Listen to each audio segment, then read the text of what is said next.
ಬಡವರ ಸ್ವಂತ ಸೂರಿನ ಆಸೆಗೆ ರಾಜ್ಯ ಸರ್ಕಾರ ತಣ್ಣೀರು ಹಾಕ್ತಾ ಅನ್ನುವಂಥ ಪ್ರಶ್ನೆ. ಮನೆ ಭಾಗ್ಯ ಕೊಟ್ಟು ಮೂಲಸೌಕರ್ಯ ನೀಡದೆ ಅನ್ಯಾಯ ಎಸಗಲಾಗಿದೆ.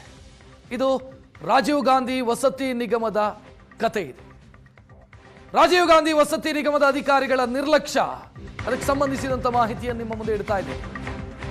2021ರಲ್ಲಿ ಎಲೆಕ್ಟ್ರಾನಿಕ್ ಸಿಟಿ ಬಳಿ ಮನೆ ಹಂಚಿಕೆಯಾಗಿತ್ತು. ಮನೆ ಕೊಟ್ಟು 5 ವರ್ಷ ಆದರೂ ಕೂಡ ಮೂಲಸೌಕರ್ಯ ಇಲ್ಲ. ಮನೆ ಇದೆ, ಮನೆಗಳಿಗೆ ನೀರಿನ ಕನೆಕ್ಷನ್ ಇಲ್ಲ. ಬೇಕಾಬಿಟ್ಟಿ ವಿದ್ಯುತ್ ಬಿಲ್ ಬರ್ತಾ ಇದೆ. ರಾಜೀವ್ ಗಾಂಧಿ ವಸತಿ ನಿಗಮದಿಂದ 45,124 ಮನೆಗಳನ್ನು ನಿರ್ಮಾಣ ಮಾಡಲಾಗಿದೆ. ಅದರಲ್ಲಿ 7,890 ಮನೆಗಳನ್ನು ಪೂರ್ಣಗೊಳಿಸಿ ಫಲಾನುಭವಿಗಳಿಗೆ ಹಂಚಲಾಗಿದೆ. ಆದರೆ ಕೊಟ್ಟಿದ್ದು ಮನೆ ಮಾತ್ರ, ಮೂಲಸೌಕರ್ಯಗಳಿಲ್ಲ.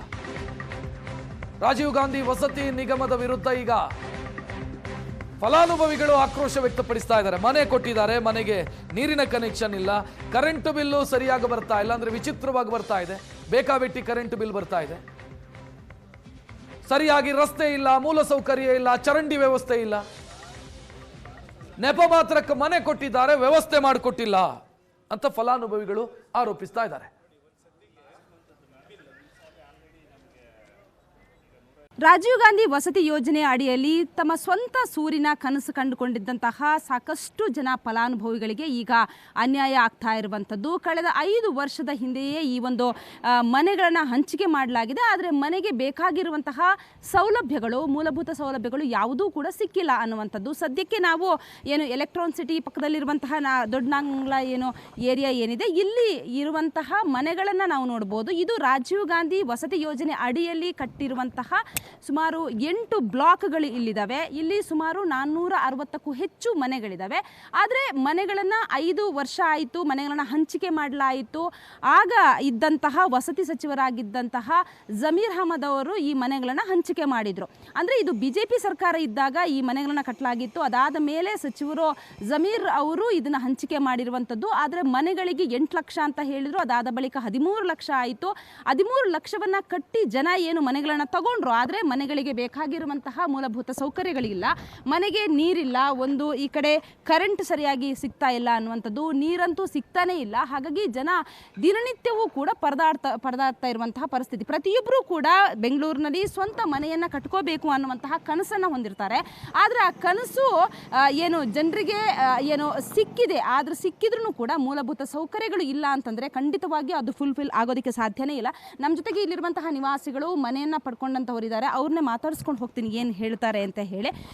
ಮೇಡಮ್, ಈಗ ಈ ಮನೆಗೆ ಬಂದು ನೀವು ಎಷ್ಟು ಟೈಮ್ ಆಯಿತು? ಮನೆಯಲ್ಲಿ ಬೇಕಾದಂತಹ ಸೌಲಭ್ಯಗಳು ಇದೆಯೋ ಇಲ್ವೋ ಅಂತ?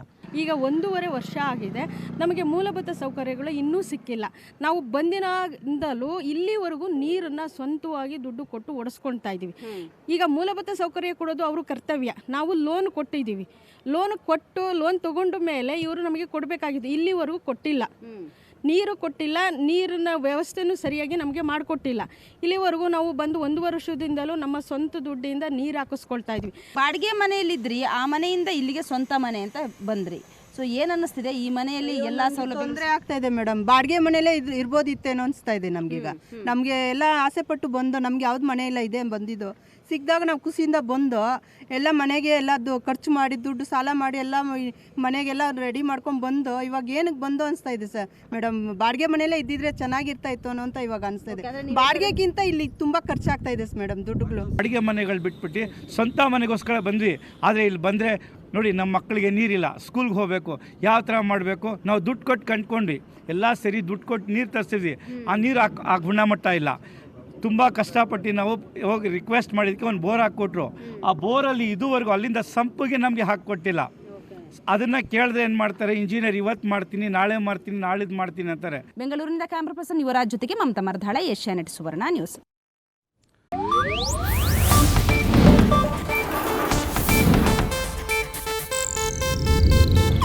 ಇದು ಏಷ್ಯಾನೆಟ್ ನ್ಯೂಸ್ ನೆಟ್ವರ್ಕ್ ಪ್ರಸ್ತುತಿ.